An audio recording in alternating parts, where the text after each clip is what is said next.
Experts around the world are studying satellite images from Asia.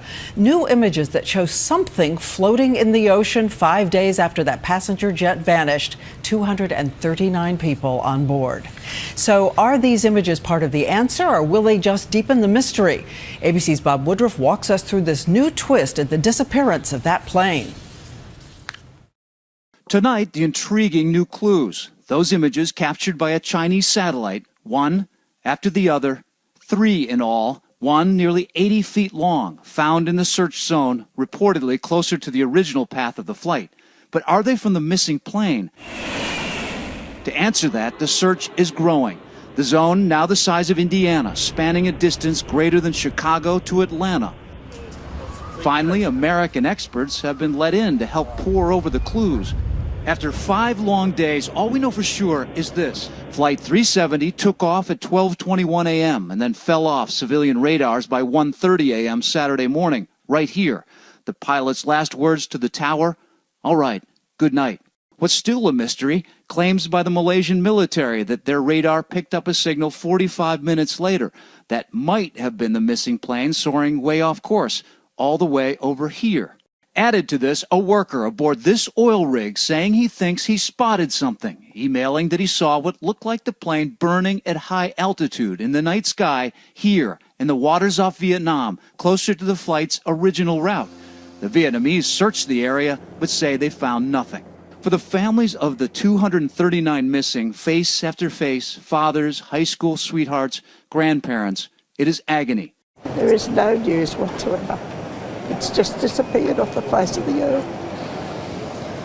And if we could just find some wreckage or something, would be a help, probably, but not this. So now the eyes are really focused on those images taken by the Chinese on Sunday and now finally released. The question is, are those really pictures of that plane on the water? That, hopefully, we'll find out soon enough. Diane? ABC's David Curley covers aviation for us. He's standing by right now, David. So show us exactly where they found these objects. Well, the Chinese say they took these pictures on Sunday, Diane, so let's take a look. We know where this plane ended up. Its last radar hit was over the South China Sea. Where they're saying that they got these pictures is in the southeast area. It's about a 25-mile circle where they saw these 3 different items. They see the large pieces of floating debris. The pictures are not super sharp, but the Chinese say these are big pieces, 30 to 80 feet across. Now, experts are going to tell you that it's difficult to, if not impossible, to identify objects with a satellite picture. In fact, one expert told us these pieces might be too big to be part of this plane, but this could help concentrate a search. Also, the debris field could answer some very big questions for us. We have an aerial photo from the Air France crash in the Atlantic. It hit on the water, so its debris field was a little bit more concentrated. A very wide debris field could mean that the jet broke apart at altitude. So these pictures are still being analyzed. We asked some U.S. officials from the government what they think about these pictures. They said the first they heard about it was today. We asked, have you moved satellites to look at this area? They would not comment or tell us anything about that, Diane. But again, David, we're talking about something fairly close to the regularly scheduled route.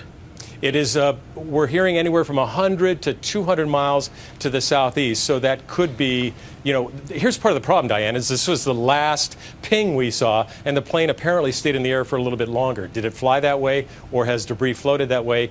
Is it even the debris from the aircraft? Thanks so much, David. And now I want to turn to one of those leading experts, a pilot, ABC News consultant, Colonel Steve Ganyard. Steve, you're looking at these pictures. Can they be made clearer? What do you see?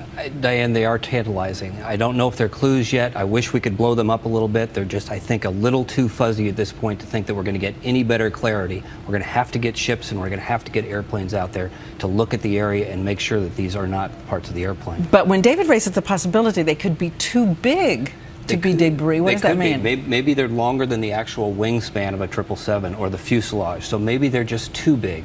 But at this point, we know so little that we have to investigate every potential clue, and these certainly are tantalizing. And you've been reminding us, even if this is debris from that plane, it could be a long time before we know what really happened. Exactly. If you remember the Air France crash, we found debris after 5 days, but it was 2 years underneath that debris at sea before we found the black boxes that held the secrets. And remember, we will not find out what happened in this mishap until we get those black boxes. All right. Thank you, Steve, for joining in tonight. This really is an intriguing night. Thank you.